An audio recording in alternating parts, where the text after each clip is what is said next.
Reporter evening breaking now.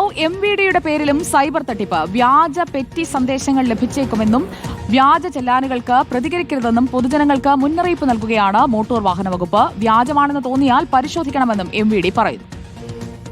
ഇത്തരത്തിൽ തെറ്റായിട്ട് വരുന്ന മെസ്സേജുകൾ എല്ലാവരും ഒന്ന് ശ്രദ്ധിക്കുക. അത്തരത്തിലുള്ള ഒരു മെസ്സേജുകൾ ഫ്രോഡുലൻസ് ആണ് എന്നുള്ളത് മനസ്സിലാക്കുക. ചിലപ്പോൾ അതിൽ ക്ലിക്ക് ചെയ്ത് കയറുമ്പോൾ നമ്മുടെ അക്കൗണ്ടിൽ നിന്നും ക്യാഷ് നഷ്ടപ്പെടാനുള്ള സാഹചര്യമോ അതല്ലെങ്കിൽ നമ്മുടെ പ്രൈവസി, മൊബൈലിലുള്ള പ്രൈവസി ഡാറ്റാസൊക്കെ നഷ്ടമാവാനുള്ള സാധ്യതയോ അങ്ങനെയൊക്കെയുള്ള കാര്യങ്ങളൊക്കെ ഉണ്ടാവും. അതുപോലെ തന്നെ പരിവാഹൻ ആപ്പുണ്ട്. ആപ്പിനകത്ത് കയറിയിട്ട് നോ യുവർ ചെല്ലാൻ ഡീറ്റെയിൽസ് എന്നുള്ള ഒരു ഓപ്ഷൻ ഉണ്ട്. അതിൻ്റെ അകത്ത് കയറിയിട്ട് വണ്ടി നമ്പർ ടൈപ്പ് ചെയ്ത് കൊടുത്തു കഴിഞ്ഞാൽ ആ വണ്ടീൻ്റെ പേരിൽ എന്തെങ്കിലും ചെല്ലാൻ ലഭ്യമായിട്ടുണ്ടെങ്കിൽ നമുക്ക് അതിൻ്റെ ഡീറ്റെയിൽ അറിയാൻ സാധിക്കുന്നതാണ്. വിവരങ്ങളുമായി അശ്വിൻ ഡിയേഗോ നമുക്കൊപ്പം. Good evening Ashwin Diego. ഇത് തട്ടിപ്പാണോ ശരിക്കും MVD ആണോ എന്നൊക്കെ എങ്ങനെ മനസ്സിലാക്കും? ഈ തട്ടിപ്പുകാർ അത്രയും കാര്യക്ഷമമായി ഈ തട്ടിപ്പ് നടത്തുകയാണോ?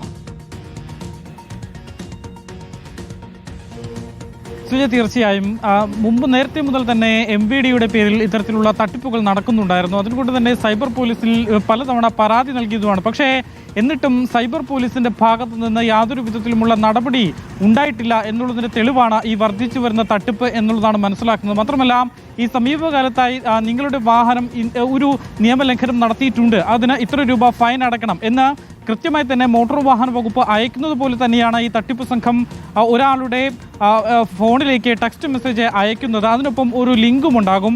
ഈ ലിങ്കിൽ ക്ലിക്ക് ചെയ്ത് ശേഷമായിരിക്കും ഈ നമ്മുടെ ഫോണിലുള്ള ഡേറ്റയടക്കം ഈ ഹാക്കർ കൈക്കലാക്കുക എന്നുള്ളതാണ് മനസ്സിലാക്കുന്നത്. പക്ഷേ ഇത് പെട്ടെന്നൊരാൾക്ക് മനസ്സിലാക്കാൻ കഴിയാത്ത തരത്തിലായിരിക്കും ഈ ഒരു തട്ടിപ്പ് നടത്തുന്നത്. കൃത്യമായി തന്നെ ഇപ്പോൾ സാധാരണ നമ്മൾ ഒരു ട്രാഫിക് വയലേഷൻ നടത്തിയിട്ടുണ്ടെങ്കിൽ മോട്ടോർ വാഹന വകുപ്പ് ഫൈൻ ഈടാക്കുമ്പോൾ അത് നമ്മുടെ വാട്സപ്പിലേക്കോ അല്ലെങ്കിൽ ടെക്സ്റ്റ് മെസ്സേജായോ ആയിരിക്കും നമ്മുടെ ഫോണിലേക്ക് വരിക. അപ്പോഴാണ് നമുക്ക് മനസ്സിലാക്കാൻ സാധിക്കുക ഇത്തരത്തിൽ ഞാൻ ഈ ഒരു ട്രാഫിക് വയലൻസ് നടത്തിയിട്ടുണ്ട്, അതിൻ്റെ തുകയായി 500 അല്ലെങ്കിൽ 2000 രൂപ ഞാൻ അടക്കേണ്ടതായുണ്ട് എന്നുള്ള കാര്യം ഈ ടെക്സ്റ്റ് മെസ്സേജായി വരുമ്പോഴാണ് നമ്മൾ അറിയുന്നത്. അല്ലെങ്കിൽ മറ്റൊരു മാർഗം എന്ന് പറയുന്നത് പരിവാഹൻ ആപ്പിൽ കയറി നമ്മുടെ വാഹന നമ്പർ, രജിസ്റ്റേർഡ് ആയിട്ടുള്ള വാഹന നമ്പർ നൽകിയാൽ നമ്മുടെ ചെല്ലാൻ ഡീറ്റെയിൽസ് അറിയാൻ കഴിയും. അല്ലെങ്കിൽ നോ യുവർ ചെല്ലാൻ എന്ന വെബ്സൈറ്റിൽ കയറിയാണെങ്കിലും നമുക്ക് ഇത്തരത്തിൽ നമ്മുടെ വാഹനത്തിൽ ഏതെങ്കിലും തരത്തിലുള്ള പെറ്റുകൾ ഉണ്ടോ എന്നതടക്കമുള്ള കാര്യങ്ങൾ മനസ്സിലാക്കാൻ കഴിയും. ഇത് അറിയാത്ത ആളുകളാണ് പ്രധാനമായും ഈ ഒരു തട്ടിപ്പിന് ഇരയാകുന്നത് എന്നുള്ളതാണ് മോട്ടോർ വാഹന വകുപ്പ് നിന്നും ഇപ്പോൾ മുന്നറിയിപ്പായി നൽകിയിട്ടുള്ളത്. കൃത്യമായി തന്നെ ഇത് ജനങ്ങൾ ജാഗ്രത പുലർത്തേണ്ടതാണ്. കാരണം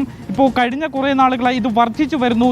ഈ പൈസ നഷ്ടപ്പെടുന്നവരുടെ ഇരകളുടെ എണ്ണം വർദ്ധിച്ചു വരുന്നു എന്നുള്ളതാണ് മോട്ടോർ വാഹന വകുപ്പ് അറിയിച്ചിട്ടുള്ളത്. എന്തെങ്കിലും സംശയമുള്ളവർ കൃത്യമായി തന്നെ അടുത്തുള്ള ഓഫീസുകളിൽ മോട്ടോർ വകുപ്പുമായി നേരിട്ട് ബന്ധപ്പെടുകയോ അല്ലെങ്കിൽ നേരത്തെ ഞാൻ സൂചിപ്പിച്ച പോലുള്ള 2 മാർഗങ്ങളിലൂടെ ഇത്തരത്തിൽ ഫൈൻ തനിക്ക് ഉണ്ടോ എന്നുള്ള കാര്യം ഉറപ്പുവരുത്തിയ ശേഷം മാത്രമേ ഫൈൻ അടയ്ക്കാവൂ അല്ലെങ്കിൽ മറ്റ് ലിങ്കുകളിൽ ക്ലിക്ക് ചെയ്യാവൂ എന്ന മുന്നറിയിപ്പാണ് പ്രതികരിക്കരുത് എന്ന മുന്നറിയിപ്പാണ് MVD നൽകുന്നത്. Thank you Ashin Diego.